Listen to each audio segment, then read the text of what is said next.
श्री गुरुवे नमः। गुरु भगवान की जय, बृहस्पति देव भगवान की जय। आज हम सुनेंगे गुरुवार व्रत कथा। प्राचीन काल में एक ब्राह्मण था, बहुत निर्धन था। उसके कोई भी संतान नहीं थी। उसकी स्त्री बहुत मलिनता के साथ रहती थी। वह न स्नान करती, न किसी देवता का पूजन करती। प्रातःकाल उठते ही सर्वप्रथम भोजन करती, बाद में कोई अन्य कार्य करती थी। इससे ब्राह्मण देवता बड़े दुखी थे। बेचारे बहुत कुछ कहते थे, किंतु उसका कुछ परिणाम न निकला। भगवान की कृपा से ब्राह्मण की स्त्री के कन्या रूपी रत्न पैदा हुआ। वह कन्या अपने पिता के घर में बड़ी होने लगी। वह बालिका प्रातः स्नान करके विष्णु भगवान का जप करती थी तथा बृहस्पतिवार को व्रत भी रखती और अपनी पूजा पाठ को समाप्त करके स्कूल जाती तो अपनी मुट्ठी में जौ भर के ले जाती और उसको पाठशाला के मार्ग में डालती जाती। तब ये जौ स्वर्ण के हो जाते।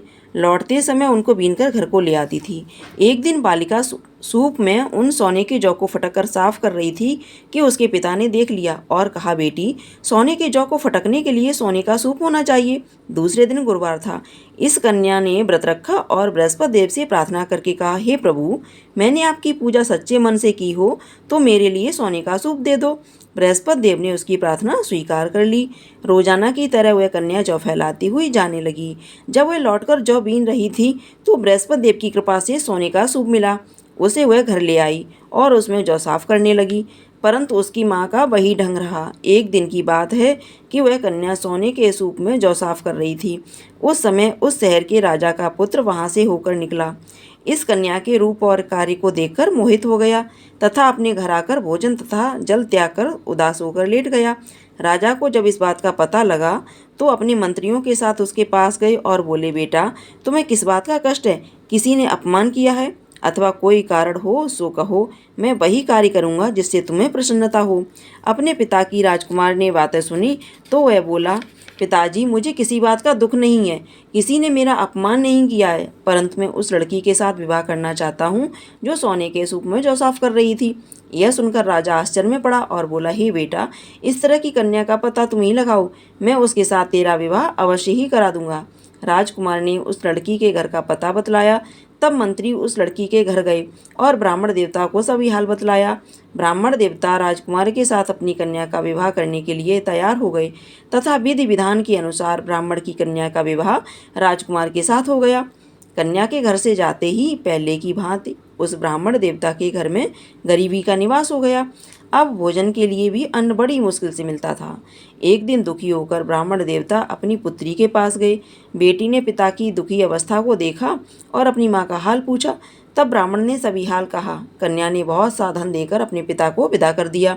इस तरह ब्राह्मण का कुछ समय सुखपूर्वक व्यतीत हुआ। कुछ दिन बाद फिर वही हाल हो गया।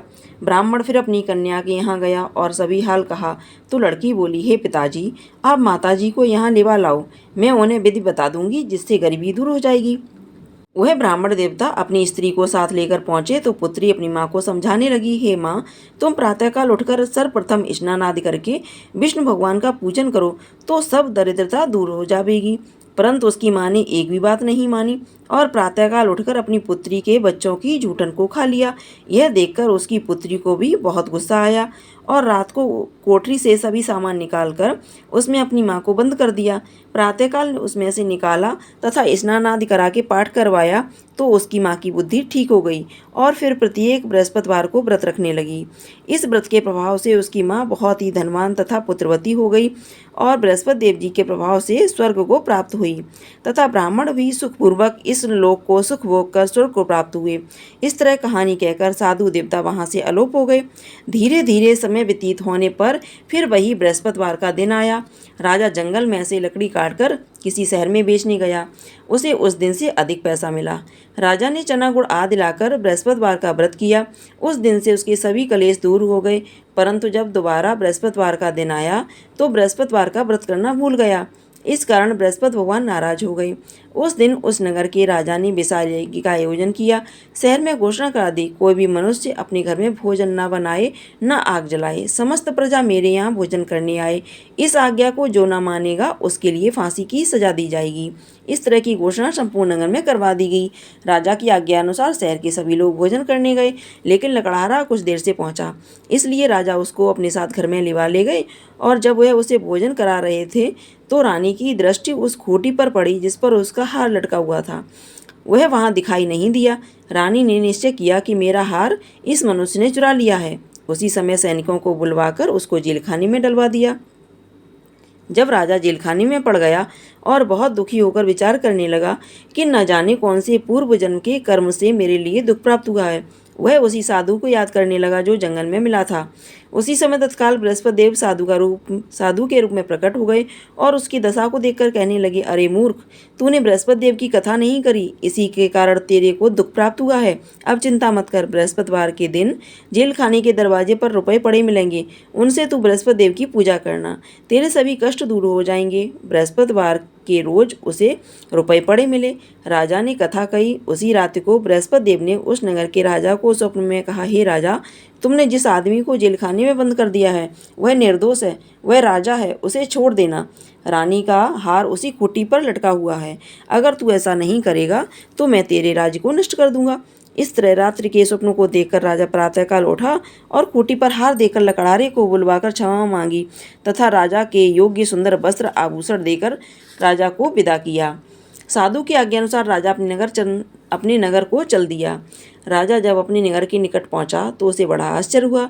नगर में पहले से अधिक बाग, तालाब, कुएं तथा बहुत सी धर्मशालाएं, मंदिर आदि बन गई थी। राजा ने पूछा कि यह सब किसका बाग और धर्मशाला है। तब नगर के सब लोग कहने लगे कि यह सब रानी के हैं। राजा को आश्चर्य हुआ और गुस्सा भी आया। जब रानी ने यह खबर सुनी कि राजा आ रहे हैं तो उसने दासी से कहा कि हे दासी, देख, राजा हमको कितनी बुरी हालत में छोड़ गए थे, वह हमारी ऐसी हालत देखकर लौट न जाएं, इसलिए तू दरवाजे पर खड़ी हो जा। रानी की आज्ञानुसार दासी दरवाजे पर खड़ी हो गई। राजा आए तो उन्हें अपने साथ लिवा लाई। तब राजा ने क्रोध करके अपनी तलवार निकाली और पूछने लगे, यह बताओ कि यह धन तुम्हें कैसे प्राप्त हुआ। तब उन्होंने कहा कि यह हमें सब धन बृहस्पति देव के व्रत के प्रभाव से प्राप्त हुआ है। राजा ने निश्चय किया कि 7 रोज बाद तो सभी बृहस्पति देव का पूजन करते हैं, परंतु मैं रोजाना दिन में 3 बार कहानी कहा करूंगा तथा रोज व्रत किया करूंगा। अब हर समय राजा के दुपट्टे में चने की दाल बंधी रहती तथा वह दिन में 3 बार कहानी कहता। एक रोज राजा ने विचार किया कि चलो अपनी बहन के यहाँ हो आवे। इस तरह निश्चय कर राजा घोड़े पर सवार हो अपनी बहन के यहाँ को निकला। मार्ग में उसने देखा कि कुछ आदमी मुर्दे को लिए जा रहे हैं। उन्हें रोककर कहने लगा, अरे भाइयों, मेरी बृहस्पतिवार की कहानी सुन लो। वे बोले, हमारा आदमी मर गया है, इसको अपनी कथा की पड़ी है। परंतु कुछ आदमी बोले, अच्छा कहो, हम तुम्हारी कथा भी सुनेंगे। राजा ने दाल निकाली और कथा कहने लगा। जब कथा आधी हुई थी कि मुर्दा हिलने लगा और जब कथा समाप्त हो गई तो राम राम करके वह खड़ा हो गया। आगे मार्ग में उसे एक किसान खेत में हल चलाता मिला। राजा ने उसे देखा और उससे बोला, अरे भैया, तुम मेरी बृहस्पतिवार की कथा सुन लो। किसान बोला, जब तक मैं तेरी कथा सुनूंगा तब तक मैं 4 हरियाँ जोत लूंगा, जा अपनी कथा किसी और को सुनाना। इस तरह राजा आगे चलने लगा। राजा के हटते ही बैल पछाड़ खाकर गिर गए तथा उस किसान के पेट में बहुत जोर से दर्द होने लगा। उस समय उसकी माँ रोटी लेकर आई। जब उसने यह देखा तो उसने अपने पुत्र से सब हाल पूछा।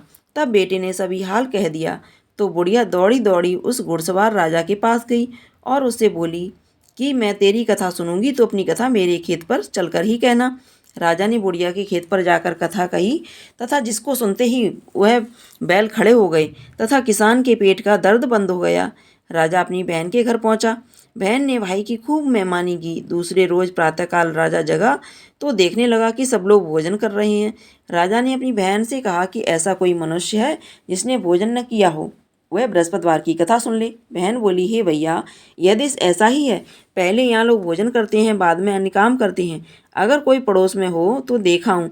वह ऐसा कहकर देखने चली गई, परंतु उसे कोई व्यक्ति ऐसा नहीं मिला जिसने भोजन न किया हो। अतः वह एक कुमार के घर गई जिसका लड़का बीमार था। उसे मालूम हुआ कि उसके यहाँ 3 रोज से किसी ने भोजन नहीं किया था। रानी की ने अपने भाई की कथा सुनने के लिए कुम्हार से कहा। वह तैयार हो गया। राजा ने उसके यहाँ जाकर बृहस्पतिवार की कथा कही, जिसको सुनकर उसका लड़का ठीक हो गया। अब तो राजा की प्रशंसा होने लगी। एक रोज राजा ने अपनी बहन से कहा कि हे बहन, हम अपने घर को जाएंगी, तुम भी तैयार हो जाओ। राजा की बहन ने कहा, अपनी सास से पूछा तो सास बोली, हाँ चली जा, परंतु अपने लड़कों को मत ले जाना, क्योंकि तेरे भाई की कोई औलाद नहीं है।